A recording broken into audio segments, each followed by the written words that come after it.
the undersea world of New Guinea's Bismarck Archipelago, one of the ocean realm's richest marine environments. Its remarkable biodiversity is unparalleled. These reefs host an extraordinary number and variety of species.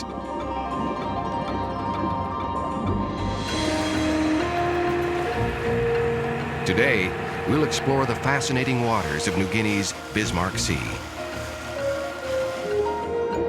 Here, we'll study a tropical coral reef ecosystem and its intricate web of life. We'll examine several poisonous fish and learn how their toxins affect our nervous system. And witness the astonishing behavior of cephalopods like the octopus and cuttlefish.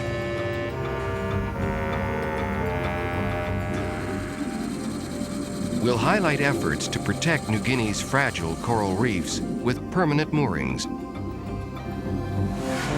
And finally, we'll reflect on one of World War II's most destructive battlegrounds and the relics left behind on the ocean floor of New Guinea.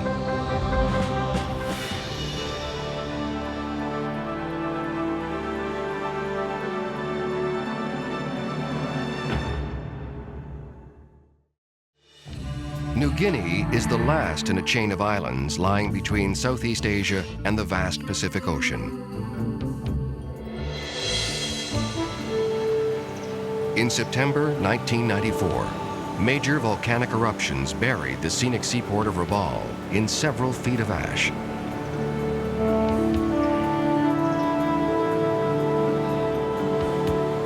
Years later, much of the town is still covered in a thick layer of volcanic dust and twisted debris.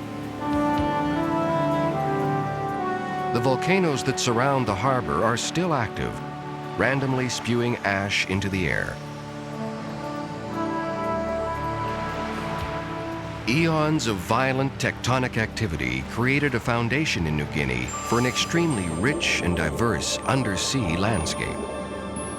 The immense biodiversity of marine flora and fauna is second in magnitude to nowhere else on Earth.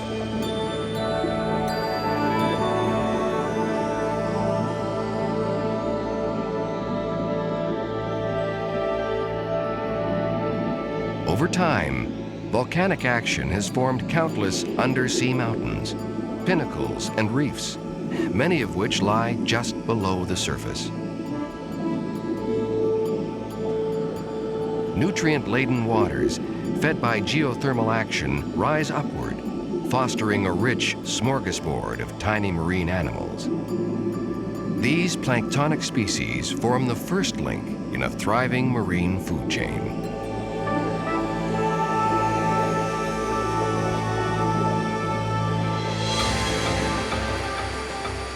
We began our journey with a flight from the Australian city of Cairns. From Cairns, we flew north to New Guinea's capital city, Port Moresby, with a short connecting flight to the island of New Britain. At the port of Rabaul, we joined the Star Dancer, a 120-foot live-aboard diving vessel. Part of the Peter Hughes fleet, we traveled aboard the Star Dancer into the heart of New Guinea's remarkable Bismarck Sea.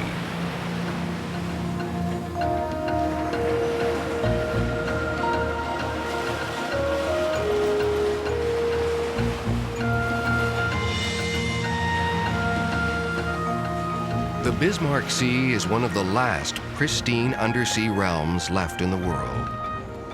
With relatively little industrial development and no commercial fishery, New Guinea has a marine environment almost untouched by man.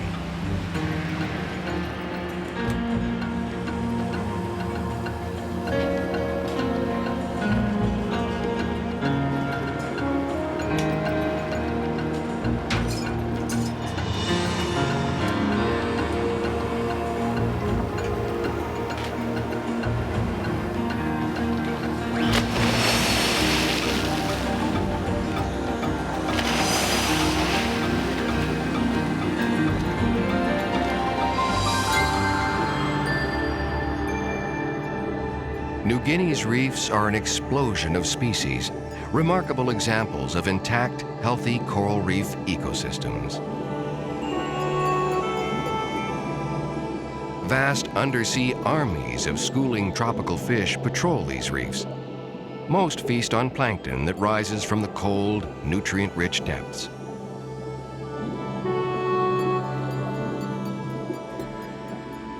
The smaller fish hover close to the corals for protection from larger predators, darting into the water column to feed only when the coast is clear.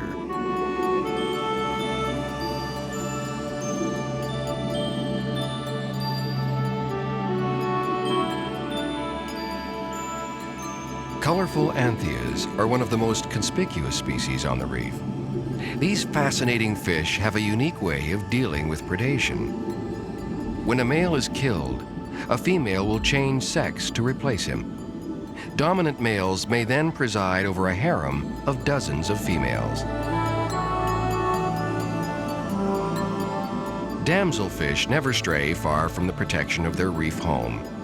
Jagged fingers of coral protect the fish from harm.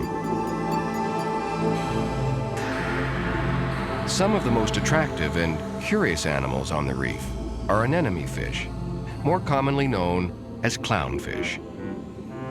New Guinea has the largest concentration of these fish in the world. 10 of 25 known species are found in these waters. They live among the stinging tentacles of the fish-eating anemone. Immune to the anemone's stinging barbs, the clownfish keeps its host clean in exchange for protection from predators. Unlike anthias, which are all born female, clownfish are born as males. When the need arises, a male will change sex. If a dominant female dies, the largest male changes sex and takes her place, and the largest of the remaining males becomes its partner. Males are given the responsibility of caring for the clutch of over 500 eggs, constantly fanning them to circulate oxygen.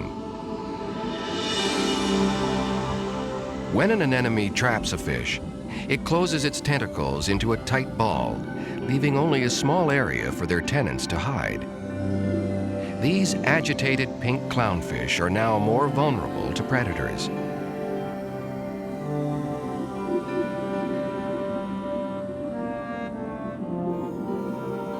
Larger plankton eaters stray higher into the water column. Pyramid butterfly fish feed exclusively on tiny planktonic animals. Fusiliers gather in immense schools, constantly moving in search of food that drifts in the currents. Beautiful and ornate batfish slowly drift above the reef. An intensely curious fish, they frequently approach and follow divers.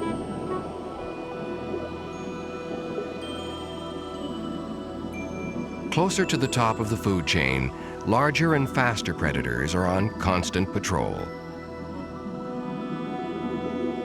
Bluefin trevally jacks are one of the fastest hunters, capable of lightning-quick speed. And the top predators are, of course, sharks. These efficient and ancient hunters are never far from the action.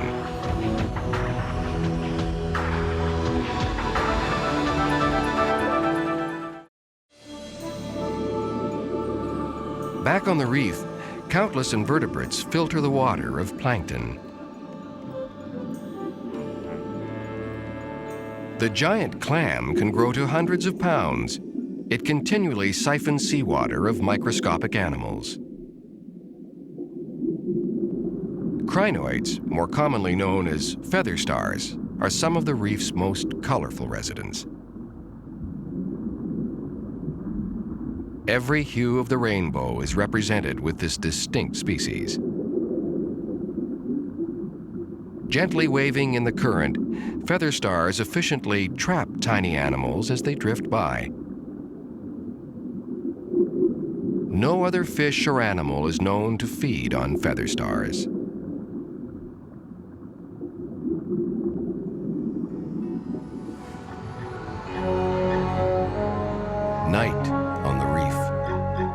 In the absence of light, a completely different cast of characters make an appearance. Menacing moray eels roam about the reef, searching for sleeping fish.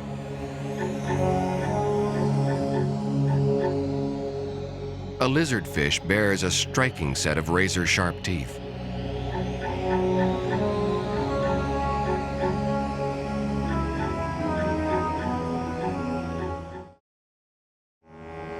Probably the most bizarre and intelligent of the night creatures are the cephalopods, more commonly known as octopus, squid, and cuttlefish.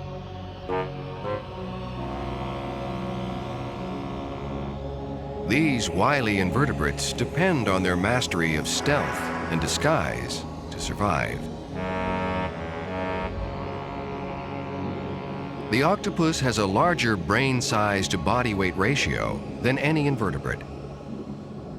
They are believed to have a level of intelligence similar to that of the common cat.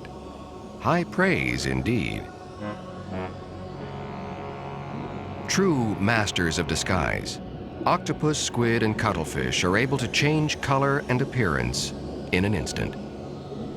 They can also alter the texture of their skin, mimicking the underlying reef, or even a diver's hand. A cuttlefish demonstrates this remarkable ability.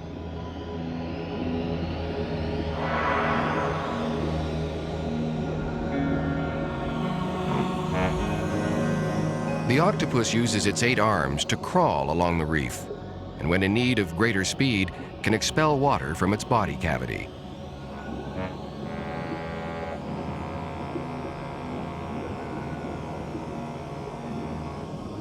Cuttlefish use fins that completely surround the edge of their body and, like the octopus, can also use expelled water as a means of propulsion.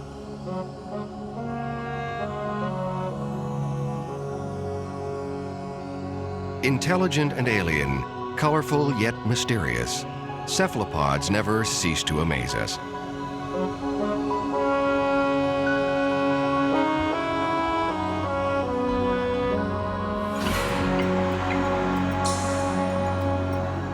Of all the predators of New Guinea's reefs, the family Scorpinidae, more commonly known as stone, lion, or scorpion fish, are the most venomous. All have dorsal spines that, when touched, discharge a poison virulent enough to cause at best severe pain and at worst death.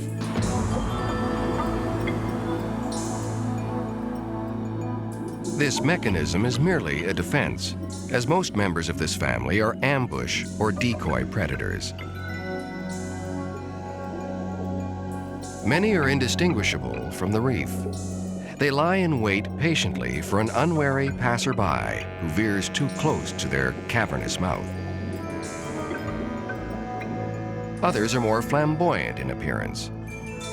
Their finery has inspired many names: lion, zebra, and even firefish. Many biologists now call them turkeyfish, alluding to their feather-like pectoral fins. With all its frills, the slow-moving fish should be an easy mark for predators. It is, in fact, a well-protected hunter, with a shield of pelvic, anal, and dorsal fins, all loaded with venom.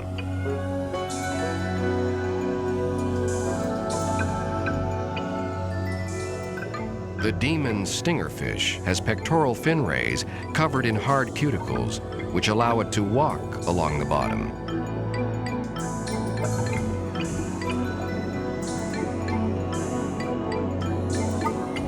The highly venomous stargazer buries itself in the sand to hide its presence.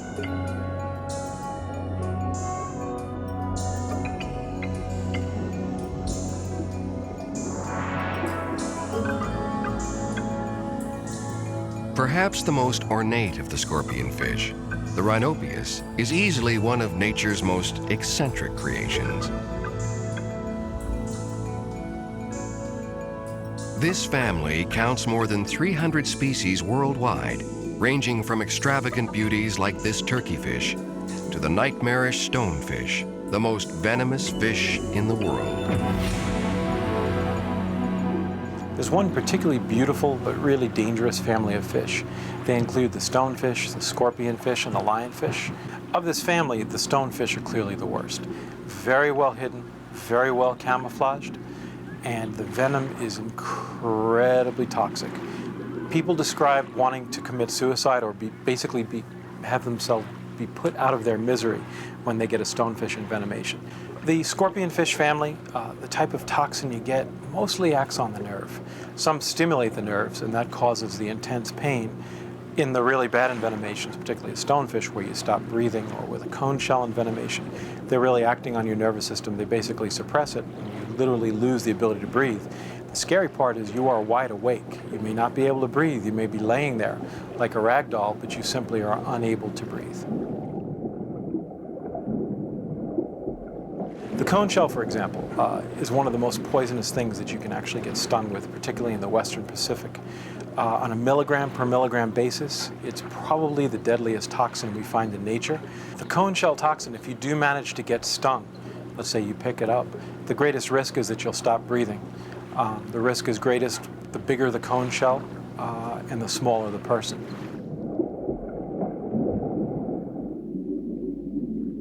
Of all the snakes, sea snakes have some of the most potent venom we know of. Very neurotoxic, doesn't damage your tissue the way a rattlesnake bite does, but very neurotoxic. Again, if after a significant envenomation, you just very peacefully lose your ability to breathe.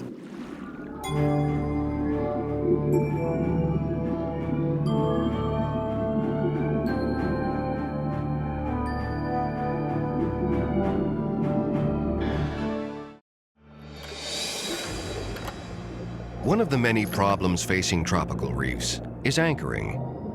Anchors can cause immense damage when dragged across a coral head or the bottom features of a bay or lagoon. Slow-growing corals and other invertebrates are destroyed in an instant as the heavy metal objects smash into the reef. With an increase in tourism in New Guinea and other diving destinations, conservation groups and diving organizations have identified a growing need for permanent moorings.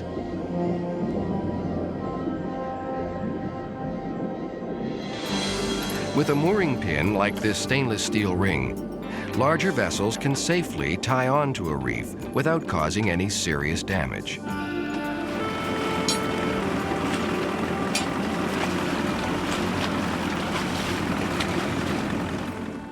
A hydraulic drill and generator are positioned above the reef in a small boat. A diver proceeds to bore a large hole into the coral.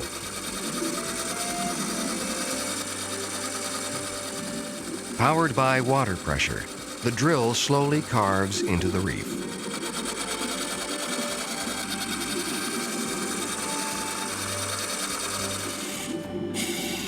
The core samples reveal corals hundreds, perhaps thousands of years old.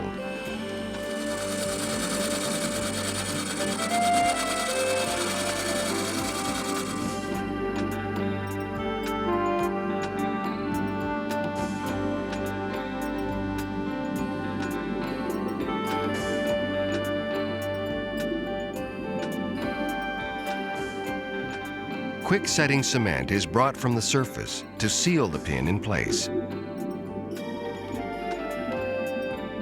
In only a few hours' time, the mixture hardens and a coral reef has a new permanent mooring pin.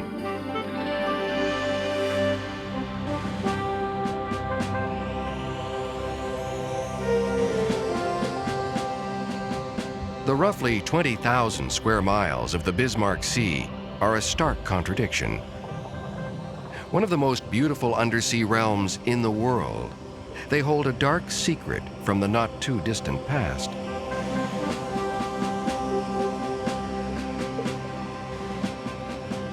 In the early years of World War II, the waters of eastern New Guinea were some of the most active, tumultuous, and lethal on Earth.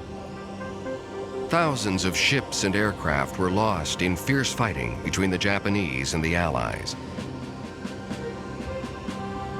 Countless souls were lost in these placid seas.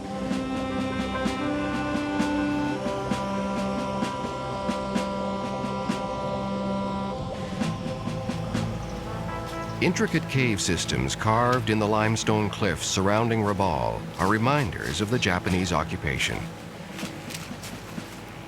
As soon as the war was over, the Bismarck Sea was all but forgotten.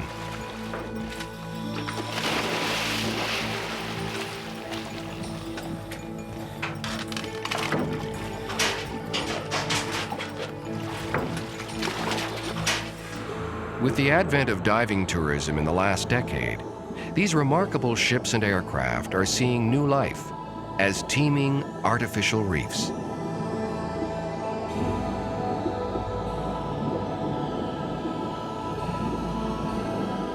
The Mitsubishi biplane, even though it's been in the water for over 50 years, it's still in remarkable condition.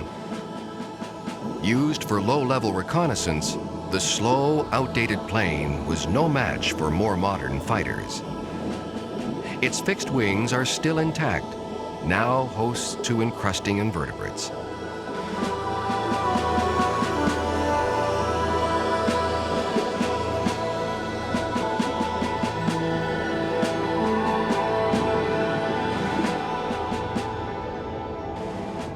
These battle tanks were found beside the tattered remains of a sunken barge. They were likely cargo on the doomed ship. Now resting in shallow water, the tanks were never to see action in the Pacific theater of war. Like many of the World War II relics on the ocean bottom, they've remained in remarkably good shape.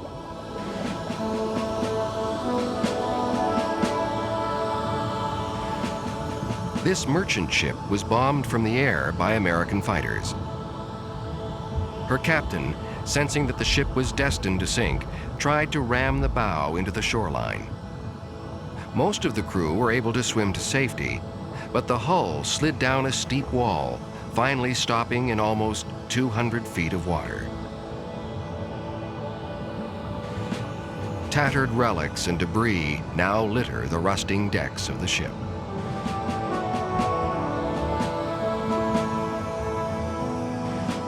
Almost as soon as these machines of war died in the sea, the ocean realm began to give them new life. What had once been objects of destruction were now living monuments to the endurance and power of nature. On the bottom of New Guinea's Bismarck Sea.